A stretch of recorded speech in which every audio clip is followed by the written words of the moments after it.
views expressed on this program are those of the host, guest, and callers, and are not necessarily those of this station, its management, or other advertisers. You're listening to Transformation Talk Radio.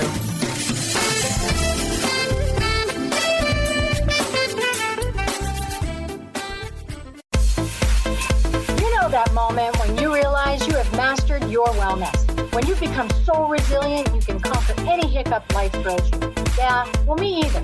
But I still ride unicorns. I'll teach you how to become a mindset master. You will learn how your habits and behavior affect your success in nutrition, exercise, relationships, organization, and so much more. It's your reality, and you need to do it your way.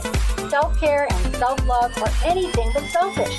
Take charge, get excited. If not now, then when?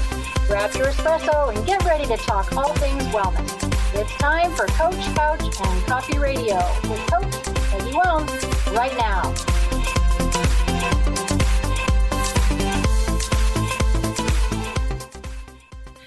Welcome, everybody. I am Coach Peggy, and you are listening to Coach, Couch, and Coffee on Transformation Talk Radio. And you can join me every single Monday at 3 Pacific and 6 Eastern. Do you guys all have your coffee mugs today? Darcy, did you think to bring yours? I sure do. Oh, good. Oh, look at you. You're riding a bicycle. I've got my big one today. Yeah, there's no vodka. There's just water, coffee. All right, you guys, you can always find me at 3wellnesspillars.com. You can hang out there, check out my programs. I've got a store. You can do some shopping, blog, super fun, cool stuff. I want to tell you, we're going to get started, and it is a whole new world for me today. I'm going to be transparent. Whole new world. But health and wellness is all about expanding your knowledge, and we have a responsibility, I truly believe, that we have to get uncomfortable, learn more things, and spread what we already know. So our topic today is it's springtime, and what's up with those damn geckos? That's right. So I have been being stalked by geckos, brown and green geckos, for weeks. And Darcy, my beautiful guest here today, she's incomparable, compassionate. She is an animal communicator, you guys. She's an intuitive medium. She's a Reiki Master. And today is part one of our two-part series. So she'll be back 1 month from now on April 22nd. We have lots more to come about that, on that. So she is going to share with me how she helped me understand these animals that were stalking me. Mm-hmm. And so, Darcy, I would love for you to introduce yourself, if you could, to the listeners. Okay, great. Thanks, Peggy. And I'm so happy to be here today. You know, I'm really, really enjoying listening to your show.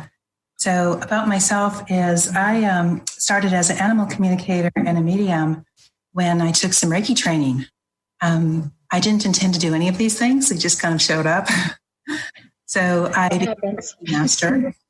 And Reiki, if you're not real familiar with it, it's a healing energy and it comes through you. So you take the training and you get an attunement by a Reiki Master. And it flows through your hands. It has its own intelligence. So it goes where it needs to. So you might have something physical, sore back or sore head or neck, or something emotional. So that's a beauty of it. So I was practicing Reiki in my home on friends and hearing messages, hearing these things. And I didn't understand what they meant or what I should do with them. So I said, what do I do with this? I tell the person on the table, because it's not your message. And pretty soon my friends were saying, oh, that's my grandmother. Or my mother used to say that. Or it was a favorite song of a friend. And so loved ones from the other side were coming in. I guess the door was open to the energy. And then one day, this little white dog came bouncing across the room, and I could see her. And she was so excited, this little fluffy ball. She said, you can see me, you can see me. And so she hung around with me that day and the next day. And so what happened was she knew that I was going to a mediumship presentation at a friend's, and that her people were going to be there. And she wanted to connect with them. So that next day, I show up at the meeting, and about midway, she comes in, and she starts telling me about her life. And this little dog had a really nice life. She went boating, and she had a favorite life jacket. She traveled all around. So she was very grateful and talking to, who this message was for. And then in the end, she said, my name is Princess. And on the side of me, I can see these two women sitting next to each other. And one is, elbowing her friend and elbowing. And what? That's not my dog. And she said, of course it is. All these things. And she said, yeah, but her name's not Princess. And the woman just laughed all the harder because she said, are you kidding? We all called her Princess, every one of us. And the little dog pipes up and says, it says Princess on my bowl. There it was. From that moment on, animals that have crossed over started coming to me and having messages for the people. And so that's a part of my work. And probably more of it, though, is talking to your animals, connecting with them if they're having a behavioral problem, or you want to know what they're thinking or what they need, or just discuss, something that's going on in the family. So that's how it all started. Oh my gosh. So how do you tie in? So you're a medium as well. You're Reiki Master. So the mediumship is just because you've got human beings too, but the animals is the main thing, how you started. Or I shouldn't say humans, but spirits. How I tie mediumship in? It's just like I open the door, I open that channel, and I call myself kind of a multi-purpose person. What will happen is someone will call me for an intuitive guidance, intuitive reading, or call me for animal communication. And if there's an animal on the other side and it has the opportunity to come in and say, hey, I'm here and I'm happy, they do. So they'll often just pop in. We don't expect it. The other day I was talking to a woman, she had some questions about her life going forward. And right before she called, I saw a grandma, and I knew that she was going to come into the session. So before the call was over, I said, I've got a woman here, and I know it's your grandmother. She's showing me she's on the father's side. And I started giving some information, and all of a sudden it went click, that the dog she was asking about was another dog in spirit. And the grandmother wanted her to know, though they never met, that she absolutely loved animals, and that she was there when her dog passed to help carry him over, to help bring him home. And so it was really beautiful. And she said, I love the reading, but to know that my dog is with my grandma, it's everything. So you guys, my listeners who've known me for a really long time, I don't have an animal. It's not that I haven't resonated with animals, but it's just, I guess maybe I work too much. So when these geckos started showing up, and I'm telling you, showing up, I call them stalking me because I couldn't get away. I've got a big office window here, and there's palm trees. I live in Florida. And yes, we have geckos. I get it. But they were out of the ordinary. This one kept coming and hanging upside down and looking at me, and I didn't even know what was going on. Then one ended up in my bedroom in the evening. I don't know how. And I called my guy in and I said, we've got a problem. We've got a gecko in the house. Then I would be outside working and there were geckos. So long story short, I called Linda at Transformation Radio. I said, do we have somebody who communicates with animals? Because I have to figure this out. Because I had also had a green one on my mop jump onto my hair. I'm not kidding you guys. So Linda says, well, there's Darcy Pariso. You could reach out to her. She speaks to, communicates with animals, and maybe she can figure out what in the heck's going on. So I did that. I think Darcy's trying to get to know me. She probably thinks I'm a little strange, but hey, I reached out to her, and she has some things that this gecko was giving me for some messages. And you guys, I gotta have you hear this. So Darcy, take me away. Share with them the gecko stories. Okay, the gecko. I was surprised. Hi, I'm Peggy. What do you know about geckos? I said, well, not a whole lot, actually, but we'll see what he has to say. So what he said to you was that, when your show is starting, he wanted to tell you to stay grounded, to keep doing what you're doing. Don't get too big, and that you're resilient and that you're absolutely doing the right thing. And then he paused for a minute, and then he said that he wanted to make some changes in your relationship, the relationship between the two of you. He said that you can thank the geckos for their help and set boundaries with them.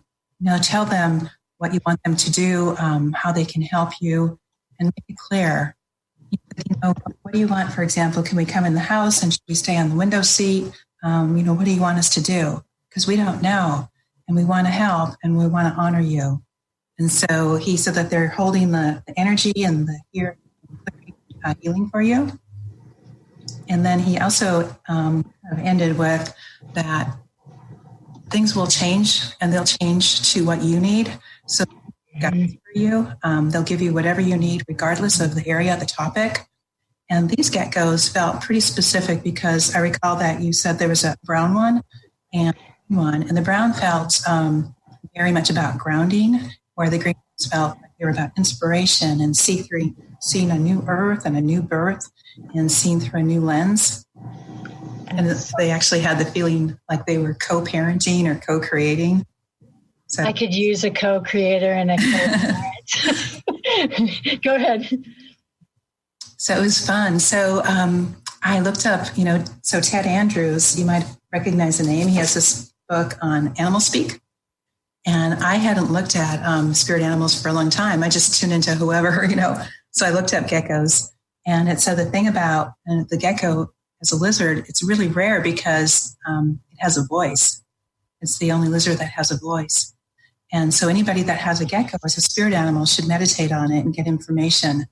And geckos are experts at just perceiving just the minute details, the subtle perceptions, because they can sense the vibrations of the earth, through their feet. They're very clairvoyant in the third eye.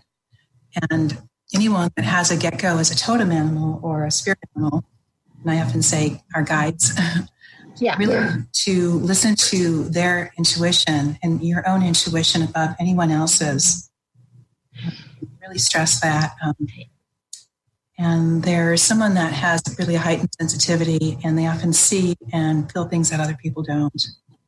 So, one more thing. So interesting. That I didn't know or didn't remember. Their tail comes off. So it helps people that have them as a totem or a spirit animal that you can more easily detach from life, or maybe detach from anything that's not necessary drama or whatever you don't want to be involved in. Interesting. Darcy, I'm going to have you maybe just push in your mic or maybe it's because you're moving, because it's just kind of breaking up just a little, not major, but just a little, probably. Oh, okay. It's so interesting that you say that, because the three things that you kind of bring up, the fact of, I think you said meditating, intuition, and detaching. Anyone who knows me, meditating has been something I've just tried to do in the last year. And when I'm on it and I'm focusing and I'm grounding, I really am much more clear. I'm less sick. I'm better at what I do. And I've got to get back to that. So maybe that really is one of the messages. The intuition part's interesting because my business has so changed in the last 4 to 5 months. I mean, I would have never thought that I would be doing what I'm doing on radio, coaching. It never would have made sense if I bet on it a year ago. So I really did, listen to my intuition on taking this direction. So thank you. And then the third thing on detaching, I think that's really what I have to work on, especially with having fun. I live right where I want to live, and I have such a hard time detaching from my work. And when you and I talked, the brown ones, which are everywhere, I always see them when I'm working. Always when my laptop and I'm working. So there you go.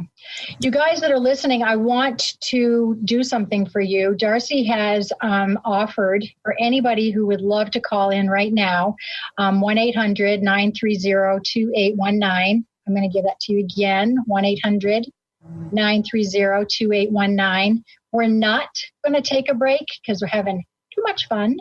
But if you would call in, they're going to take your name and contact information, and she is going to give away a free 30-minute animal communication reading for you. And if you'd like to go ahead and do that, have at it. That would be wonderful. What I'd like to do is, Darcy, I want you to, and again, you guys, I'm reaching outside of my comfort zone. This is brand new for me.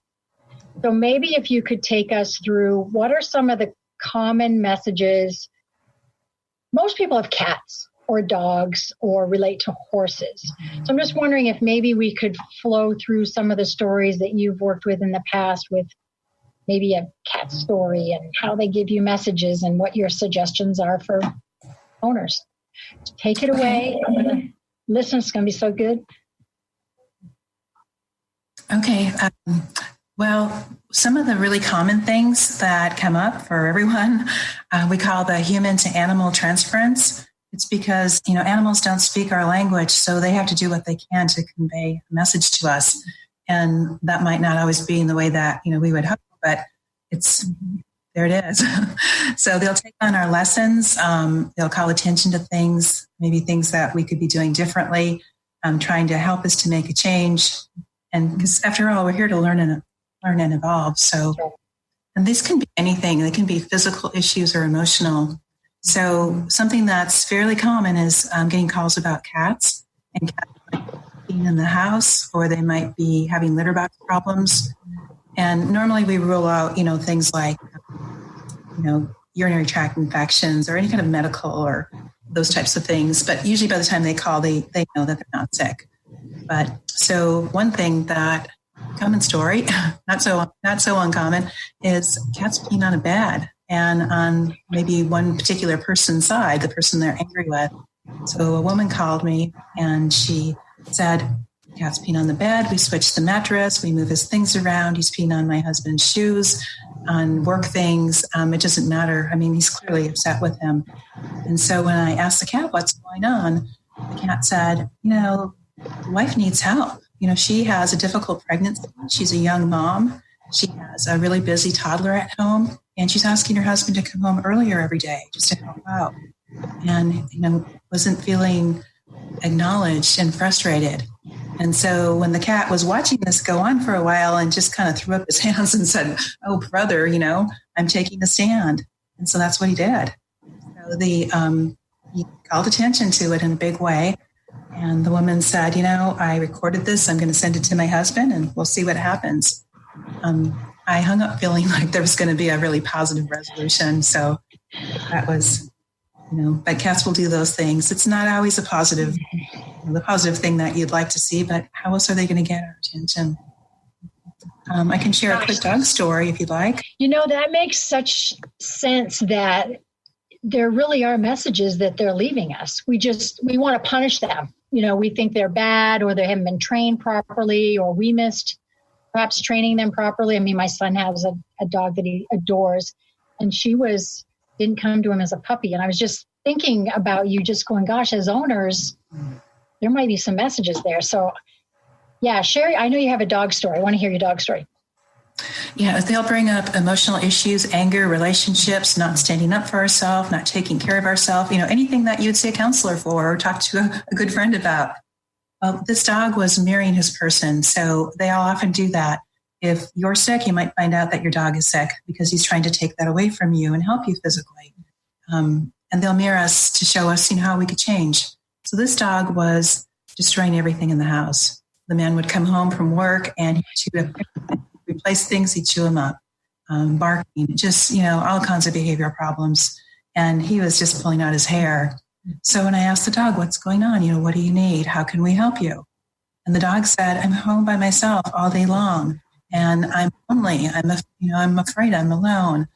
And so digging deeper, I asked the man, are you afraid to be alone? Do you feel, some of these same things? And the man said, oh, absolutely. That's why I got him. And what was happening was he wanted to have his dog there for that, hour or two that he was home after work and between, his next evening appointments. So he was spending a little bit of time with him, but otherwise he was always there. He got the dog because he didn't want to be alone. And when the dog, empathized and mirrored everything that he was doing, he felt a lot of compassion for him and started taking him everywhere. So now they're both happy. But he's also going to look into, talking to a counselor about, that fear of being alone. So the dog did a good job. Oh my gosh, this is amazing. So what people can do is reach out to you, and maybe mostly it would seem like come at you, or it would be helpful to come at you with either some symptoms or behaviors. And then you're able to, even without knowing them, able to, just like you did with me, try to figure out, there's a message. Yeah. Do they get back in touch with you and tell you the amazing things that they've done and their dog and cat are behaving appropriately now? Sometimes they do and sometimes not. Or sometimes I will call and someone will tell me, oh, you helped my friend so-and-so, and now her dog is doing all these great things. So it sometimes comes, through another person.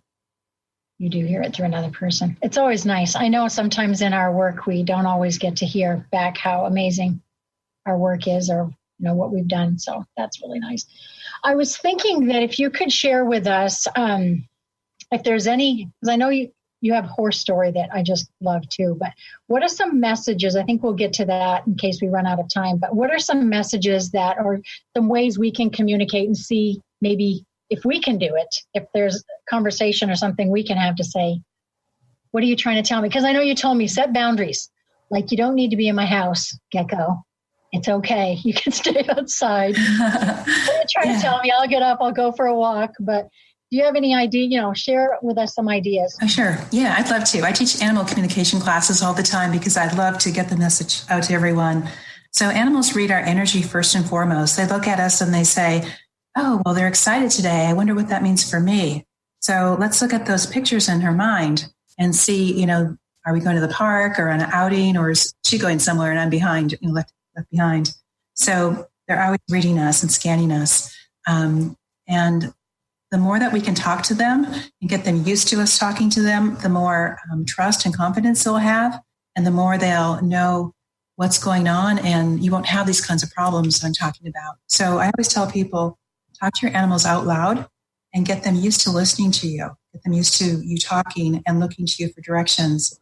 And always match the images in your mind with your emotions and your words, because people will say, no barking, and the image in their mind is a dog barking. So make sure that everything's the same. Oh, yeah. Yeah. So talk to them out loud and, start saying, hey, I'm going to be home a little later today. And when I come home, we're going to play. And you're showing those images. Or someone's coming over to dinner, so they know to expect that. And it really, really helps. And another thing that you can start doing is, say you're just out on errands or you're at work, you can send them a message, kind of a little, maybe a mental text. And you can say, hey, Buster, I'm thinking of you. I'm at work and I'll see you for dinner. And we're going to do something special tonight. You keep checking, awesome. And then in time, you can ask them to do something specific to let them know they got the message. So my dog, I was teaching this in a class, and one woman said, oh, it'll never happen. My dogs, they always sleep. It'll never happen. And the next week she came back and she said they did everything that she asked. They woke up, which was the thing, and they did everything. So I thought, I'm going to do the same thing. So on my way home, I asked my little dog to come to the door and greet me with her green dinosaur in her mouth. She always came with the yellow lion. It was her favorite toy. And I said, I want to make sure you got this message. I have to be clear. So bring the green dinosaur. I open the door. She comes to the door with the yellow lion. She's running to the door with the yellow lion in her mouth. And I said, oh, she forgot. And she turned around and she ran back and got the green dinosaur. Oh my gosh. Yeah. And they're silly things, but they're fun. They are fun. You guys, when you look at this, if you're not watching it live or you look it back, I know my mouth has been completely hanging open with just awe of what you do. This half hour this podcast radio show has blown by, you guys. We're actually going to have to let you go for part one. It's that fast. Again, Darcy, I just want to say so much. Thank you for joining me and sharing my stories and helping me get out of my comfort zone. And we are going to be back for part 2 on April 22nd. So excited. And I would like to have you tell everybody real quick about our show on Thursday. I'm going to be on Darcy's show this Thursday for an hour. So take it and share with them what I'm going to do with you. Okay. So the name of the show is Animal Soul Wisdom. It's on the station, Transformation Talk Radio, 2 Pacific and 5 p.m. Eastern. The title is A New Beginning, Human and Animal Life Coaches. And it's going to be really interesting because we get to learn about Peggy. I get to interview her, find out about her path, and get a clear idea, and you get a clear idea of what you can expect working with her. Yeah. Talking with Peggy, what I learned is that in this show, she's going to really break things down and make it real for us. She understands that life happens, and that I really see this as something that is very sustainable. I see people getting feeling supported, and I know this is a life path that works. Thank you. I can't wait. I can't wait. Okay, you guys, you can email me at coachpeggy@3wellnesspillars.com or hop on my website. Darcy, can you give us real quick your website? DarcyPariso.com. It's Darcy with a Y, and Pariso spelled like Paris, Pariso.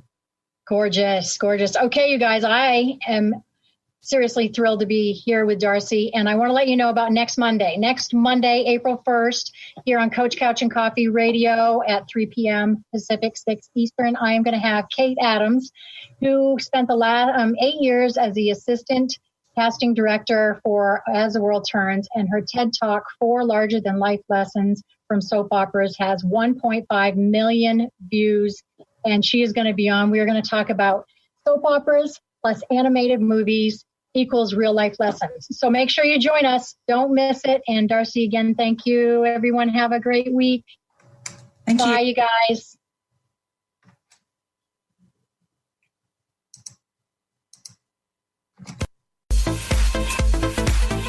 Thank you for listening to Coach Couch and Coffee Radio with me, Coach Peggy Wells. Did you hear something that made you go, or have an aha moment? I live for those. If not, we will get you next time. I will be back every first and third Monday at 3 p.m. Pacific. The tough love you to become smarter, stronger, braver, healthier, and happier. Duh. I will be back with a barrel of positivity, and you never know when a guest might pop in. There is no time for excuses. So don't forget to bring your coffee and an open mind as we talk all things wellness on Coach Couch and Coffee Radio with me, Coach Peggy Wells.